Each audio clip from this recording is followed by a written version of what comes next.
Hello, welcome back to Better Than Fiction with Jeanette and Eden. It is the last month of 2023. We did it. Well, we kind of did it. We did it. Some lists are more complete than others. Yep. Like my bingo sheet. Okay.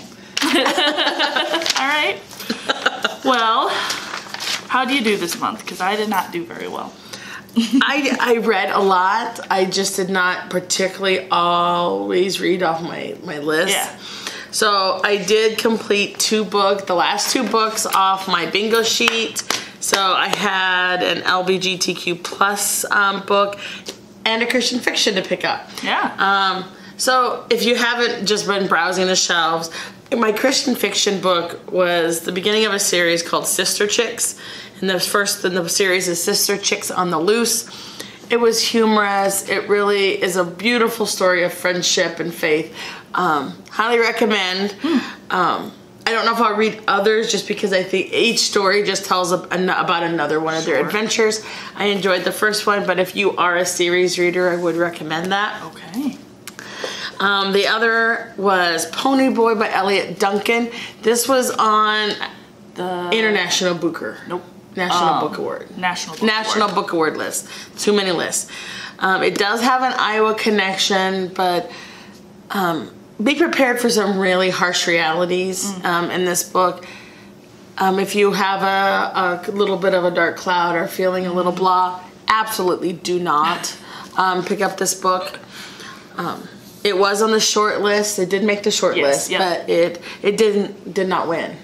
I don't think it's been announced yet. No, it was the Booker that was announced, right? It was, yep. So it is a beautifully written book, but it's also very, very harsh and it was very stressful actually to read. It was like, whoa, you got a lot of harsh realities there.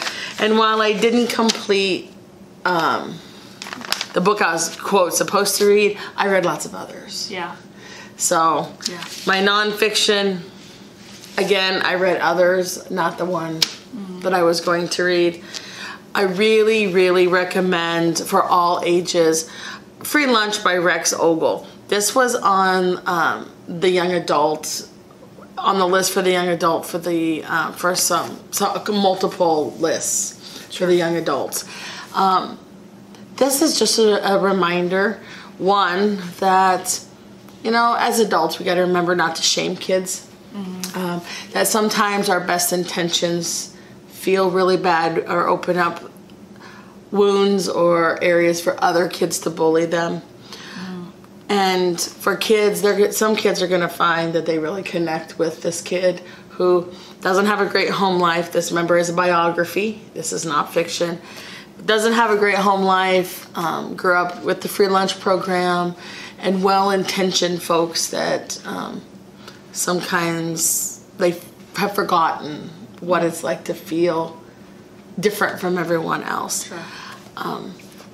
So whether you're a juvenile connecting with Rex as a kid or as an adult reading it as a reminder, either a remembrance on how you might have felt or as a reminder, hey, we gotta be a little more conscious of this. So that was my nonfiction instead of whatever letter or number I was supposed to read. I also read Never Enough, which was a nonfiction. It was also a continued look at how we look at achievement, that being you is not enough. You have to achieve more than others, and that never seems to stop. I have been reading a lot of nonfiction about that, but it wasn't new material, but what it did do was bring the statistics up to date. Okay. And the suicide statistics are rather shocking. Yeah. So those were just some that I finished, and then I did finish some of the prompts that were there. Yeah. That we had.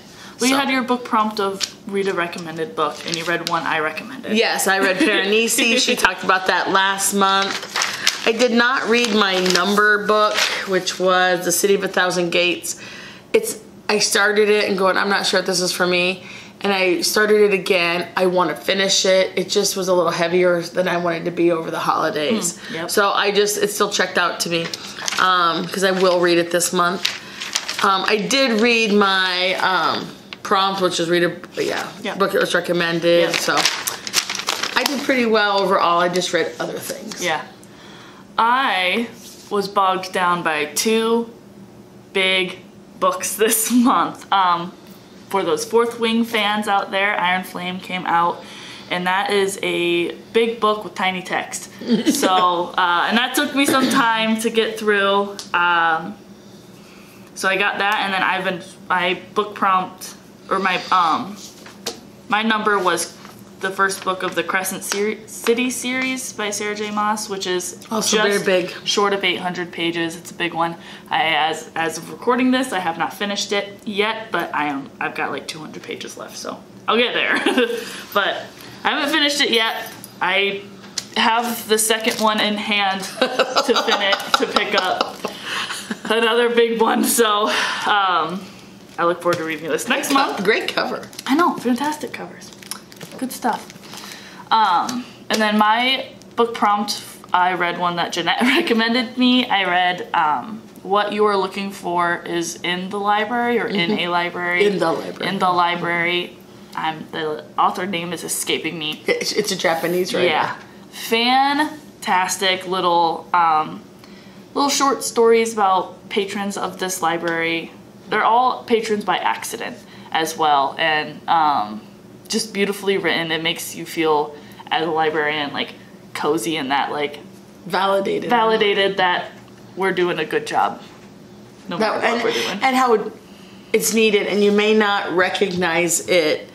You know, it's sometimes that snowball effect or the consequence effect where something happens over here and you don't even realize, but something happens over here because of it. Yes. It's just the happenstance. It's a beautiful book. So that was great, but that's really all I read this month. And a couple audiobooks for book clubs, so I can't tell you what they are, but I did listen to some book club audio for the future. Yes, because not only do we have our TBR list for ourselves, we do have multiple book clubs that we prepare for each month. So I did read all of those, and so I had that stuff too. So, but yeah, or reread, because some of them I have to just reread to make sure that I'm prepared to facilitate our book clubs. Sweet. Well, our drawing now. We know our last number. Our last number is number 9. Number 9. Fantastic. And mine is a super short book, so that'll be good. What are you reading? The Professor and the Maid. It's also written by a Japanese writer. Nice. I will be reading The Daughter of the Moon Goddess by Su Lin Tan.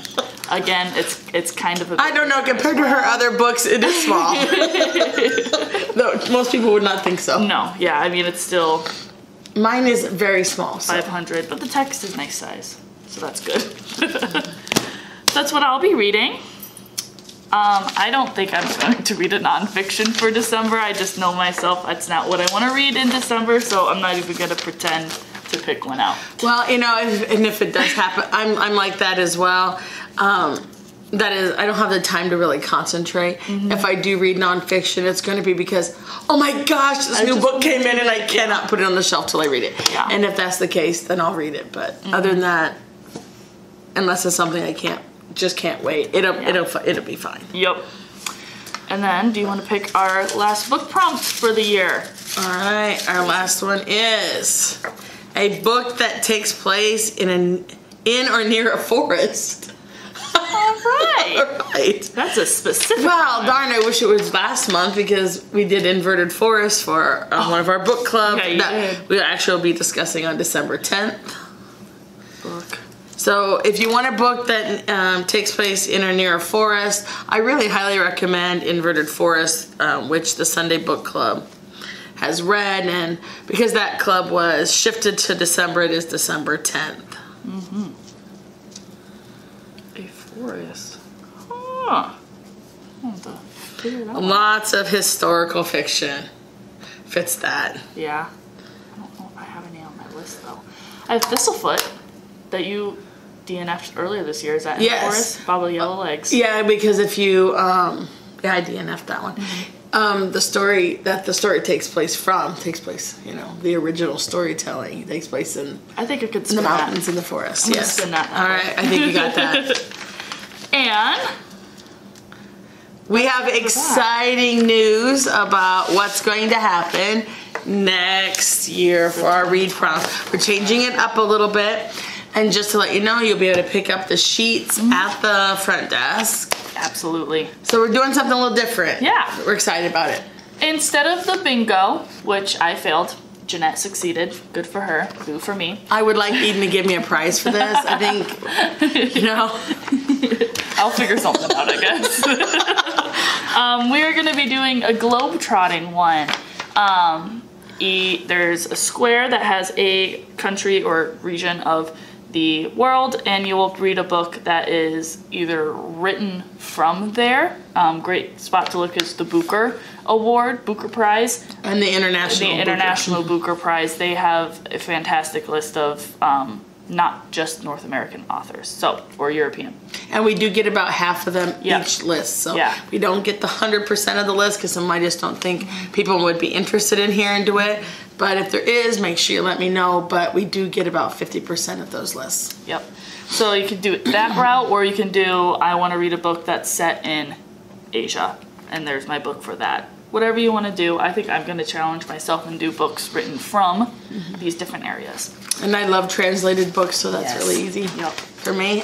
And then, of course, our TBR for 2024, same format that it was this year.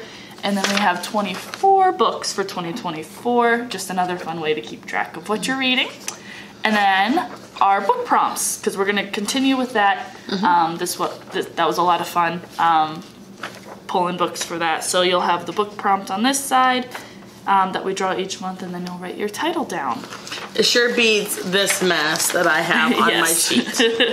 Absolutely. And we didn't do the Dewey Decimal one this year, for this year, because we are switching up our formatting here at the library. We're no longer going to be doing it by Dewey Decimal. We're going to be doing it by subject heading. So we just said, read nonfiction if you want, but we're not doing a specific challenge this year for it. Yep. So, and we know it's the holiday season. We hope you can still find time to relax and read, whether it's off your TBR list or just because you want to read. So, like, fun Christmas books, there's so many out there. Yes, yeah. We got a lot in here at the library, so if you just want to relax, we can accommodate that too. Well, yeah, happy reading. Happy reading and happy holidays, and make time for yourself with a good book and a cup of tea. Absolutely. Bye-bye.